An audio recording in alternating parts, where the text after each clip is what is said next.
Welcome to the E-commerce Profits Podcast, where we feature top founders and experts in the e-commerce industry and take an in-depth look at the struggles and successes in growing e-commerce brands profitably. Josh Chin here. I'm the host of the E-commerce Profits Podcast, where we feature top experts and founders in the e-commerce industry, and we go behind the scenes of the struggles and successes in growing a brand. Now, this episode is brought to you by Chronos.agency. If you're a direct-to-consumer e-commerce brand that is ready for next-level growth and to unlock the optimal lifetime value of your customers through email marketing, Chronos is your company. We've helped hundreds of brands get over $70 million in return from email alone, and our clients get an average of 3,500% ROI from our efforts. We've worked with brands like Truly Beauty, The Udi, Giddyup, and many more. Now, the next step is to email us at sales@chronos.agency, or you can go to chronos.agency to learn more. Now, today's guest, Nikki Mocerino, is the co-founder and CEO of the Ohm Store. Brother and sister, Frank and Nikki Mocerino, co-founded the Ohm Store in 2015 when they partnered with an artisan in Kathmandu, Nepal, to bring ancient mindfulness modalities to the modern world. Today, their purpose is to support people's spiritual development by sharing mindfulness rituals from different parts of the world so that more people learn to enjoy the simple beauty of being present. Nikki, welcome to the show. Thanks so much for having me, Josh. And I loved in the intro, your mission to share not just the successes of the business, but also the challenges, because there's a lot that goes on behind the scenes that end up being, I think, some of our greatest gifts. So thank you. And thank you for the show that you're putting out there for people. Thank you for being here. And I think that's, the stories, the personal stories of both the highs and the lows. And the media portrays the highs all the time, but we don't talk about the lows enough. And I think that's where most of the learning happens as well. So Nikki, for those of us who are listening who don't know who you are, give us a quick introduction of your background. We talked a little bit about this before we hit record. Your background, how you ended up in entrepreneurship. Yeah, so my career began in the emerging tech industry, and I was working with Fortune 500 companies across the United States on building out their tech strategies for 5-10 years out. And something that I really fell in love with was not just delivering the technology, but I became super interested in building the machine. And when I say machine, I don't mean it in an inhuman way. I mean it in the structures and systems and processes that people thrive within to create amazing products and services in the world. And so my career took me down this path of becoming more interested in the people and high performing people and teams and having everybody win. And that led me to building a consulting firm on behalf of the company I was working for in Argentina and taking on a chief of staff role and really investing in developing people. And as that journey continued on, I was building my business side by side. And there was kind of this tipping point where my greatest path to impact had me leave the tech world and jump fully into e-commerce so that I can really serve my mission in the world, which was bringing peace, harmony, and happiness to people. I love that. Bring peace, harmony, and happiness to people. I know for a fact that not many people have clarity over what their mission in life is. How do you get to a point where you understand or you acknowledge that this is why I am, this is why I am here on this earth? Yeah. How do you get to this I point? I think a lot of it is letting go of that search for the mission. When we can stop seeking something outside of ourselves. I see it so often. People are looking for their mission and it kind of paralyzes them. And so instead of being in the flow of life and moving forward, it's a stopping point. And so I really love, just instead of needing to find the perfect thing, just going out and living a life that you're really, really proud of and getting clear on what's really important to you. And the answers come. I think it's less about what the mission is and more about who you become on that path in life to uncovering work that lights you up. I think that is, I think I can serve my mission in my business. I can also serve my mission in taking my dog for a walk or playing with my dog outside, because it's just so clear for me. My mission is a world that works for everyone and a world where everybody wins. It's amazing. And well, the Ohm Store, is a very successful brand. And the dichotomy between what you're doing today and being a proponent of mindfulness and enjoying the present, very different from what you used to do in the emerging tech world, where it's all about speed and change and digital transformation. Yeah. How do you balance that too, especially when I guess most of those in the working world are thinking about growth and change and speed? Yeah. How do you kind of think about that difference? Yeah, I think it's a matter of using the tools instead of letting the tools use us.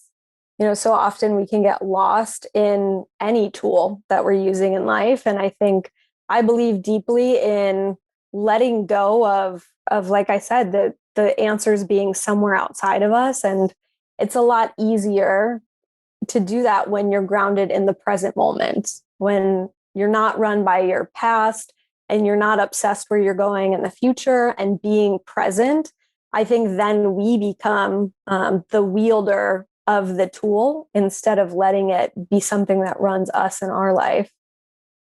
What is your advice for people struggling with what you've just mentioned, and kind of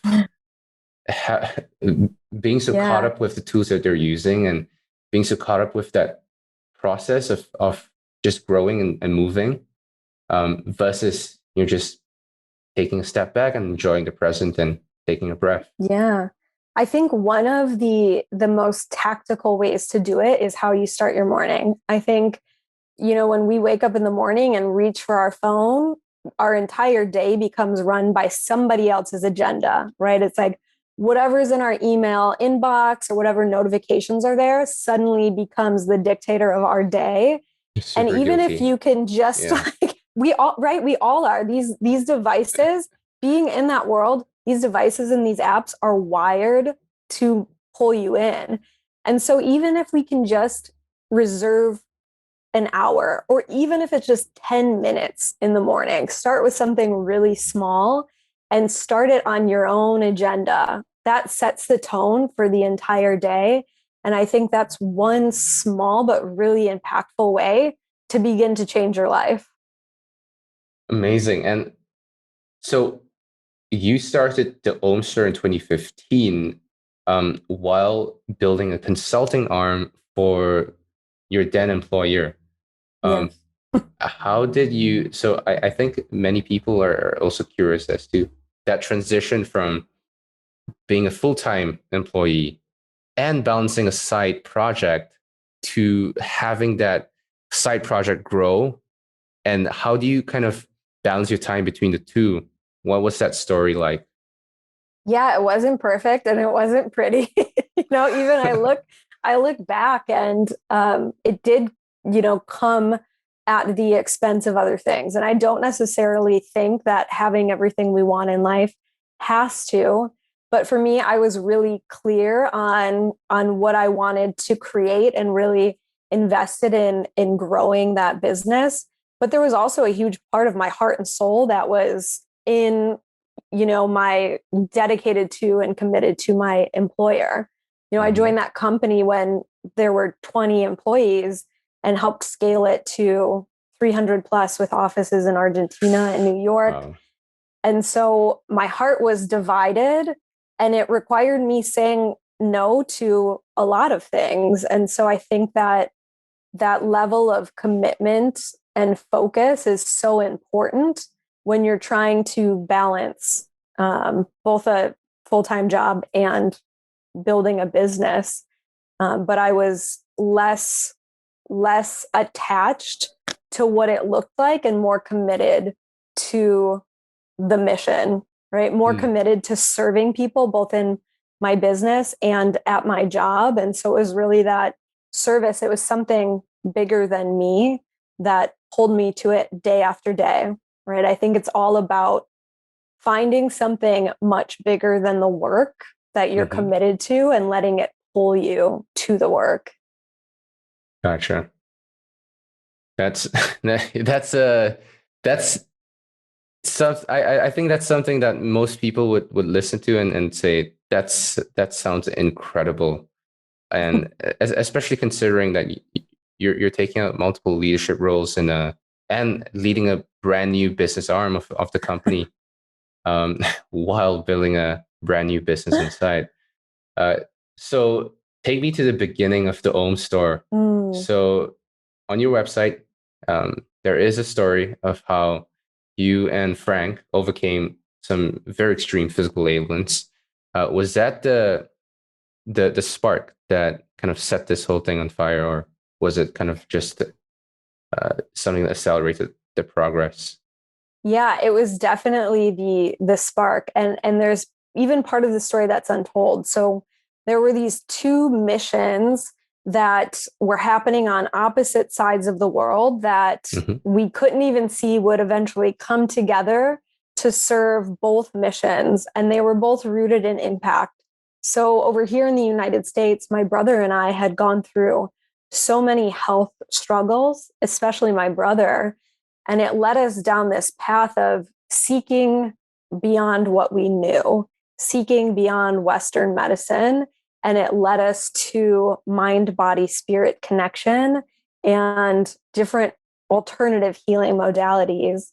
And so as we uncovered things like meditation and mindfulness and saw how much tending to our emotional and spiritual needs supported our physical body, we knew it was something we wanted to share in the world. It had made such an impact in our lives. And that became part of the mission of service and being able to help other people have this seemingly elusive state of peace and harmony in their lives. Meanwhile, on the other side of the world in Nepal, one of our now suppliers started to have this vision of revitalizing and preserving the ancient craft of singing bowl making. And so what was happening in Nepal and the state of like the singing bowl industry was very much, if somebody wanted a singing bowl at the time, they were $800+. And individual people would travel over to Nepal and buy antique singing bowls and bring back, as many singing bowls as they could. And so the scale was really small. And people being able to get their hands on singing bowls was a lot more challenging. And so our supplier had this vision of preserving jobs in Nepal, preserving this ancient craft. And he began to believe that if he can create a singing bowl that was small enough to ship and more cost effective, that people could test them out, bring them into their lives, see if they liked them. The barrier was much smaller to purchase one of these.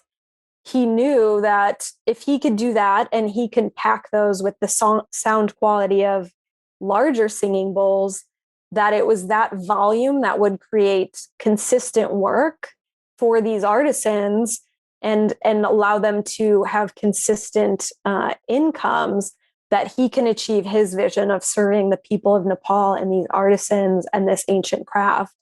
And so there became this beautiful intersection of his mission and our mission that birthed the Ohm Store. And something I think about a mission that's bigger than, a business built on me, Nikki's egoic needs, is that the mission then takes on a life of its own.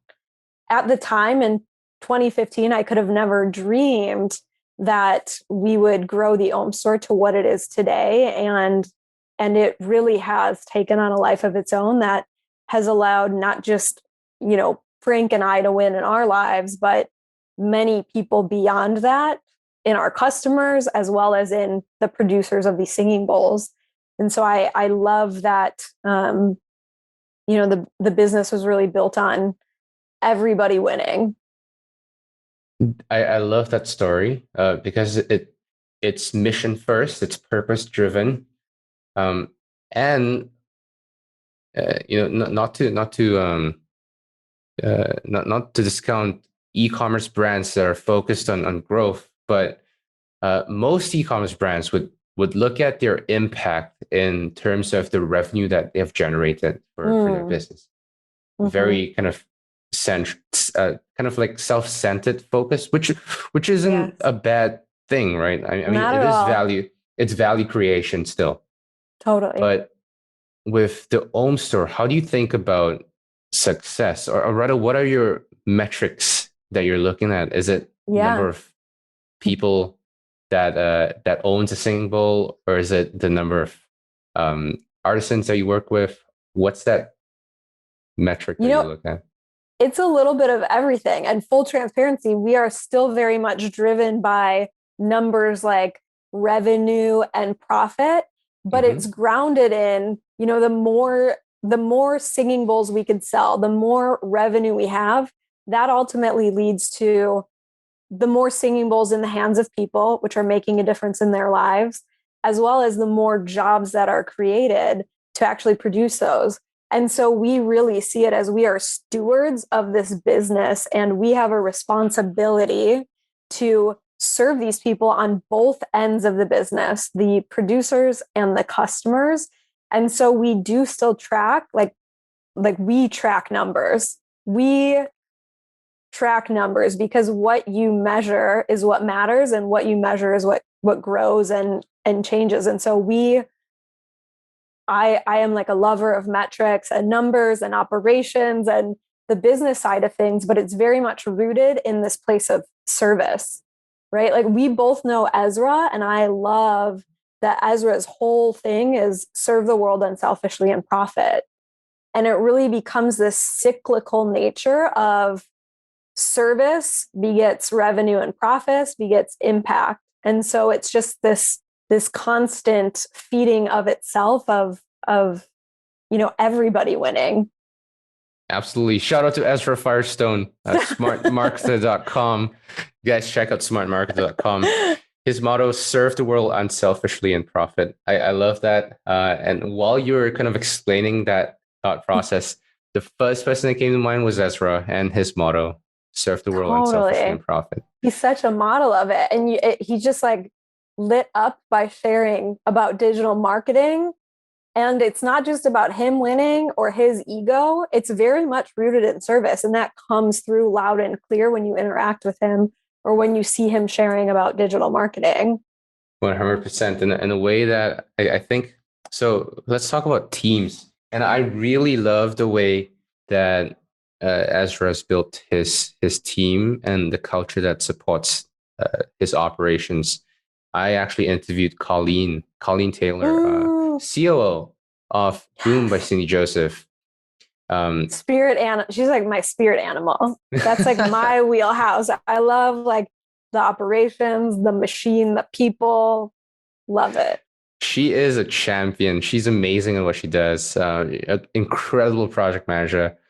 Without being so, one thing that I see is that that I think makes Colleen unique is that she's able to take something that's very metrics heavy in her role, right? She has to be very metrics heavy, but she doesn't lose the touch of being human and being people focused, and because it is all about people. Yes. So tell me about your philosophy in building your team for the Ohm Store. Yeah, this is something we're really taking on in a big way now. To date, we've definitely, like, there are some challenge stories around building out the team and really trying to outsource before we had a grasp on what we were doing. And, that's a scenario where nobody wins. And so as we're starting to build out team and really thinking about that intentionally this year, some of the first things we're doing is getting 100% crystal clear on every single role.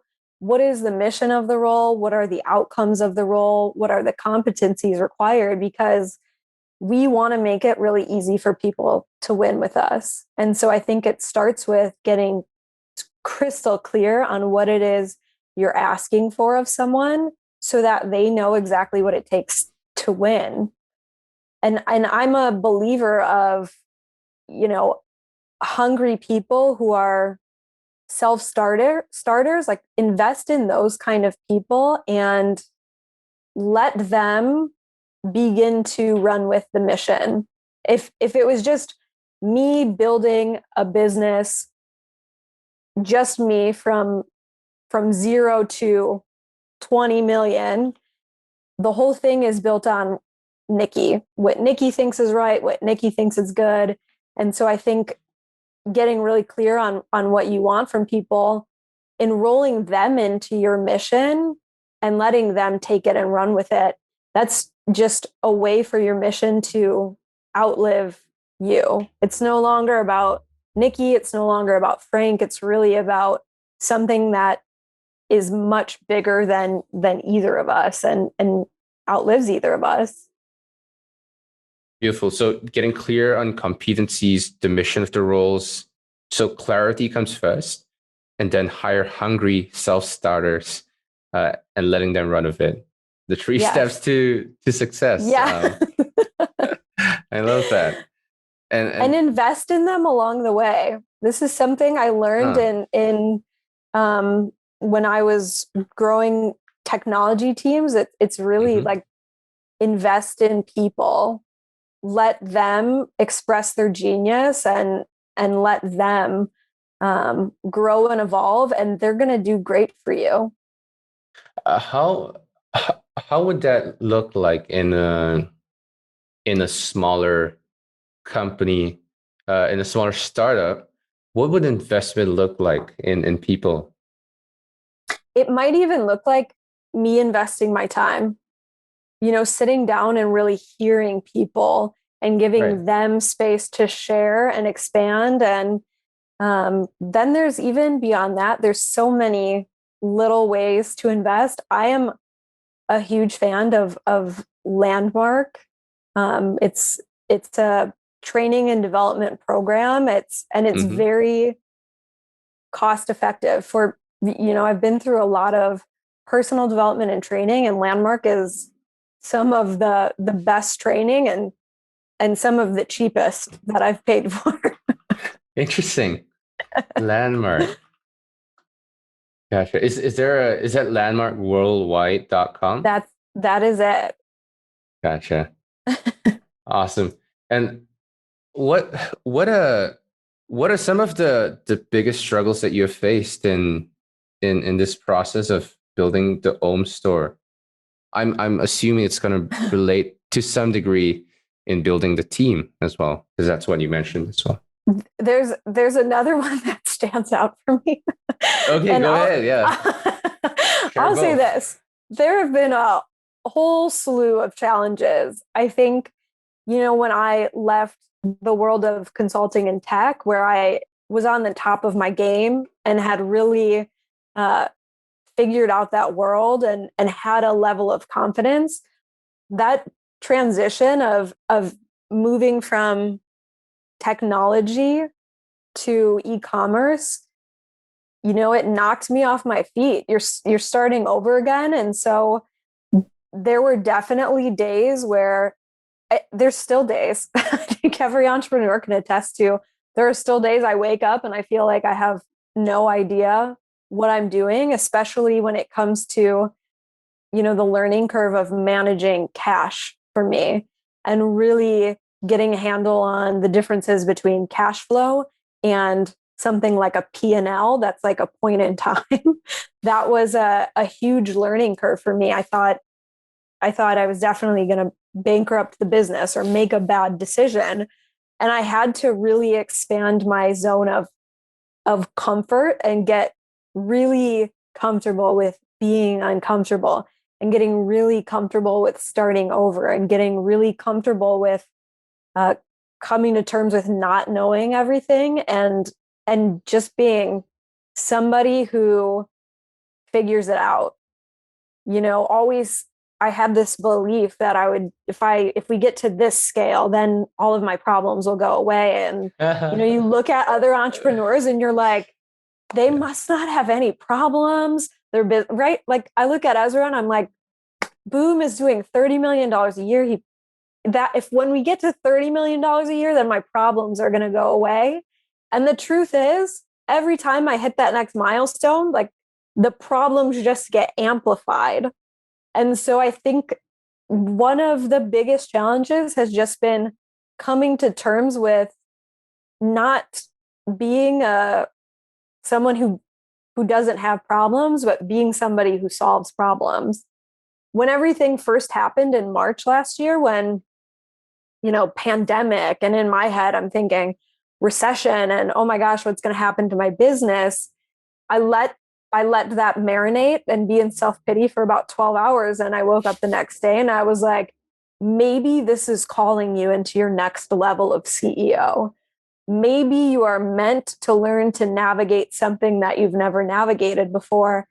And I think that has been one of the, it's been a challenge, that shift of like, I think every entrepreneur would agree, there's always problems, but when you can really step into just trust in yourself and trust to find a way and embrace it, that's when business becomes much more of a playground for you every day. That's beautiful. And I guess that took some time to uncover and understand. For someone who, or rather, what would you tell Nikki, straight out of college, knowing what you know now, right? What's your advice to straight out of college Nikki? I would say, don't make everything so significant. There's very few things that are really life and death. And when we can let go of that seriousness and every little decision carrying the weight of the world and every little thing we say, just like carrying so much significance and heaviness, and just dive in, trust yourself, and have fun. I love that. I love that. I think we tend to, especially with limited experience and breadth of a worldview, it's very easy to get caught up in a state where everything seems massive. Like, oh, this upcoming test in school, if I fail this, that's the end of the world. And totally. Yeah, it's and it gets pretty grim as well when things like that get out of hand. In fact, in Singapore, just very recently, I heard that a student committed suicide after receiving their test results, exam. Like it was like a national exam. Yeah. And that student was 12 years old. Wow. So that was incredibly sad, and it's such a pity. If you had a billboard that on the busiest highway in your town, what would you have on that billboard? Ooh, there's so many things. There's so many things I want to say. I think I would say, let's build a world that works for everybody. Like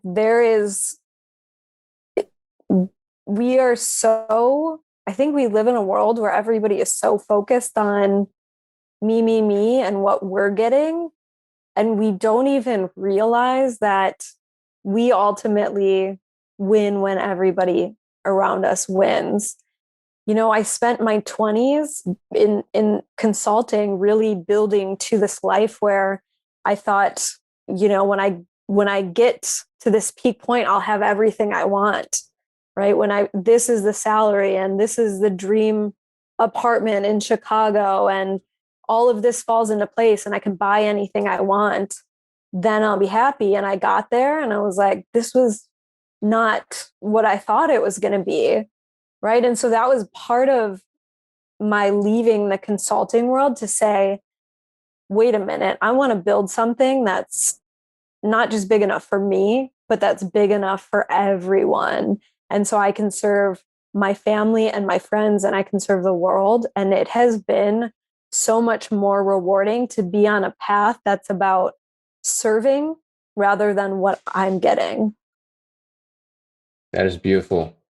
And my next question is actually something that I ask in many of our interviews, in our hiring interviews, because I feel that this is such an interesting question and it reveals the kind of character and interests of a person.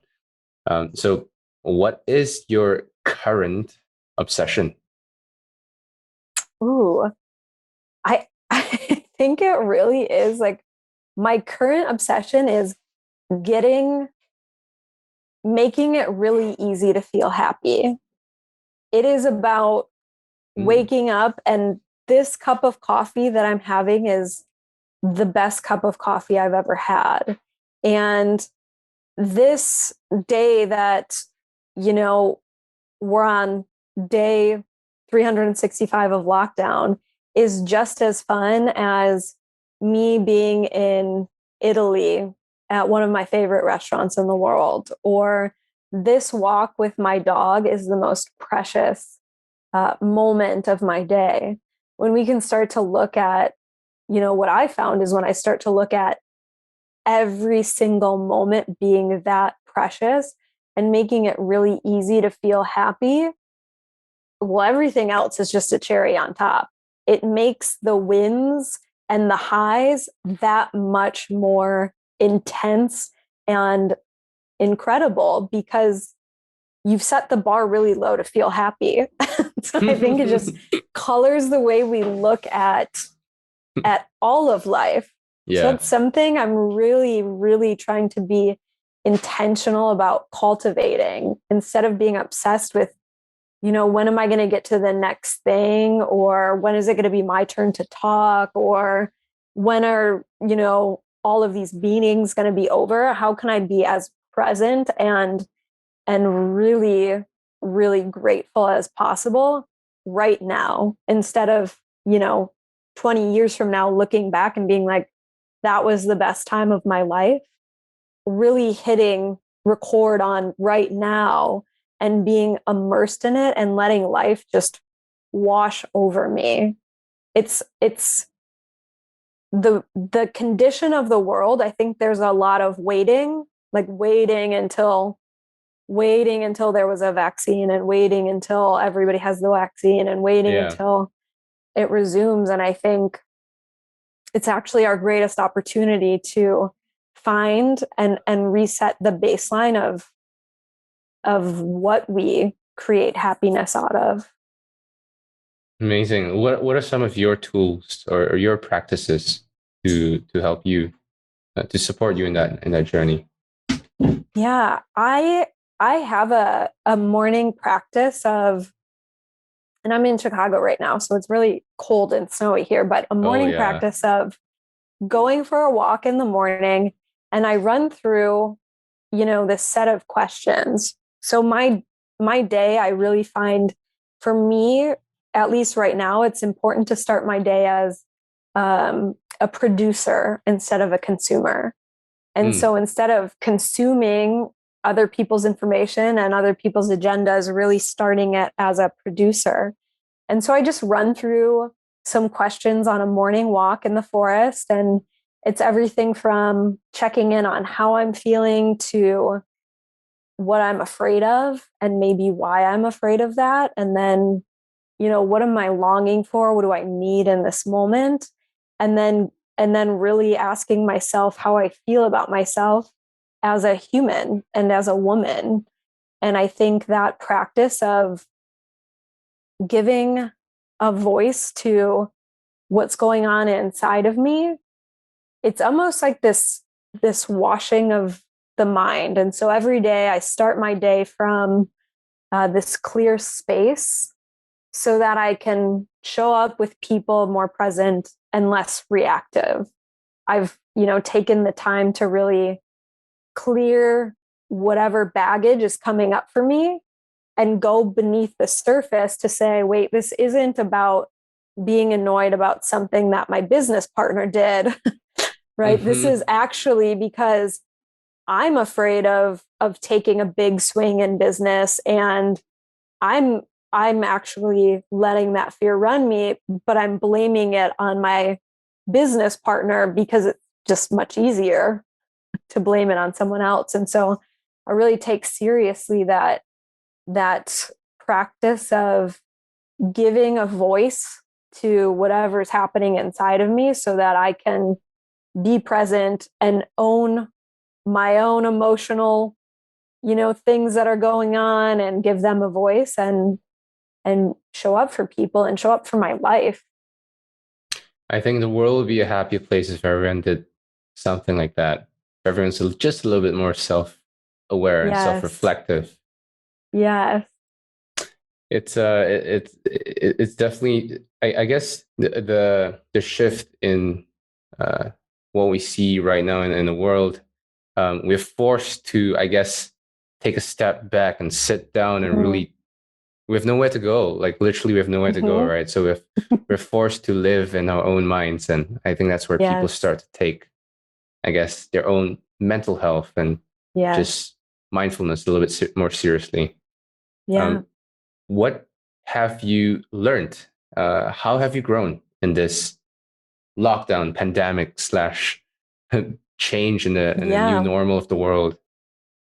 I think like exactly what you shared. I really had to take a look at a lot of my own things and face myself. And I've found this, the start of the pandemic, I had a lot of these stories about, well, all of those dreams that I cooked up in January, they're off the table, right? I am at the mercy of these circumstances that are happening. And I had to, I was in that for a while, really in that. And there was a moment where, I started to ask myself, well, if this wasn't over in a year or in 3 years, would I have wanted to put my life on hold?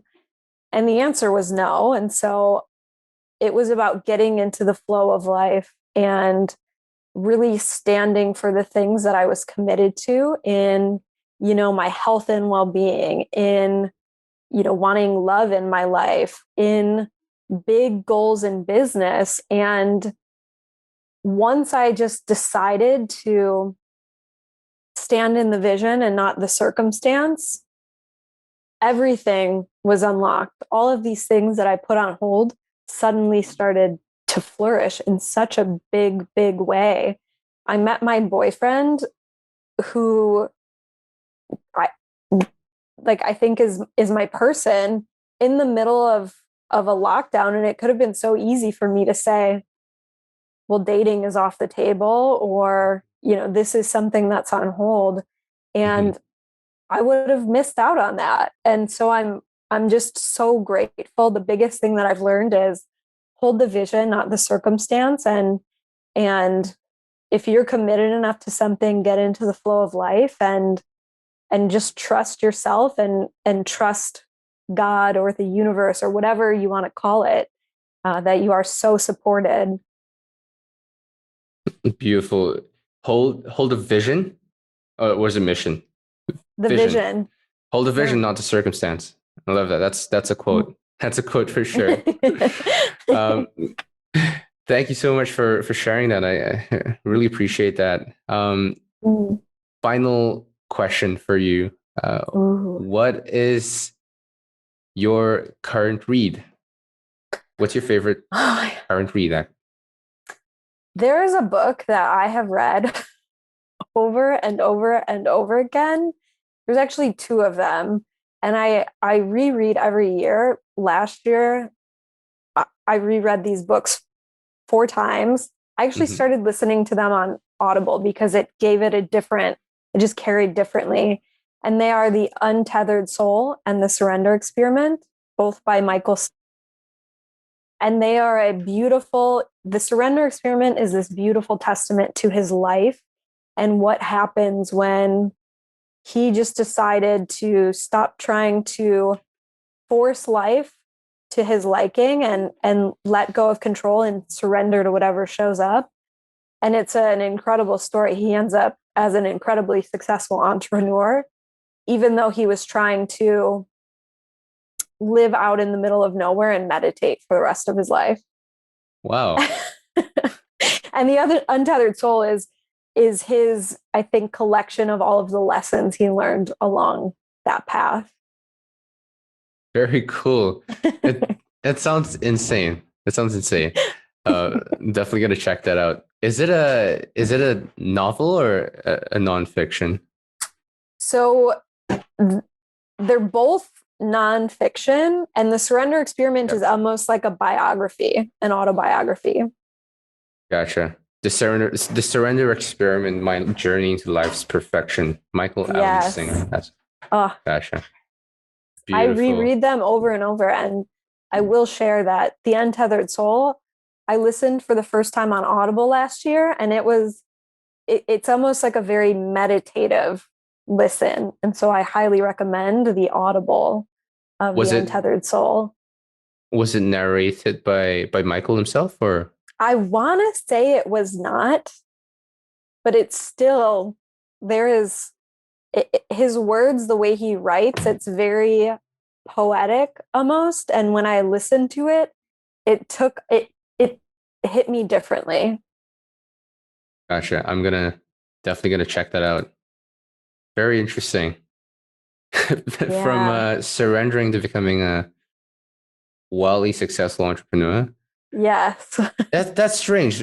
I guess life works in very, very different ways. I was interviewing Eric Malka from Ingredients. He founded The Art of Shaving, sold it to P&G in 2009.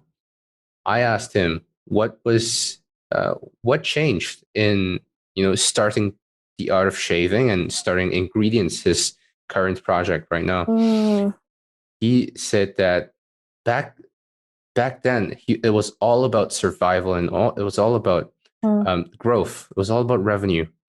But today it's passion first, it's purpose first, and ironically, just because of that, he's attracting way more growth and way more success than he used to. Yes, I think it's a magnet. Like, it is passion and purpose is like a magnet. Everybody wants to be around that. And I think that's what matters most. Personally, I love what I do because I get to connect with amazing people like you, Nikki, and I get to build meaningful relationships, not just with you, but also with people that I work with on a daily basis, with my team. Despite being a remote team and remote environment. So yeah, and isn't that beautiful that we can do that in 2021? Yeah, that we can continue to build those relationships and connect.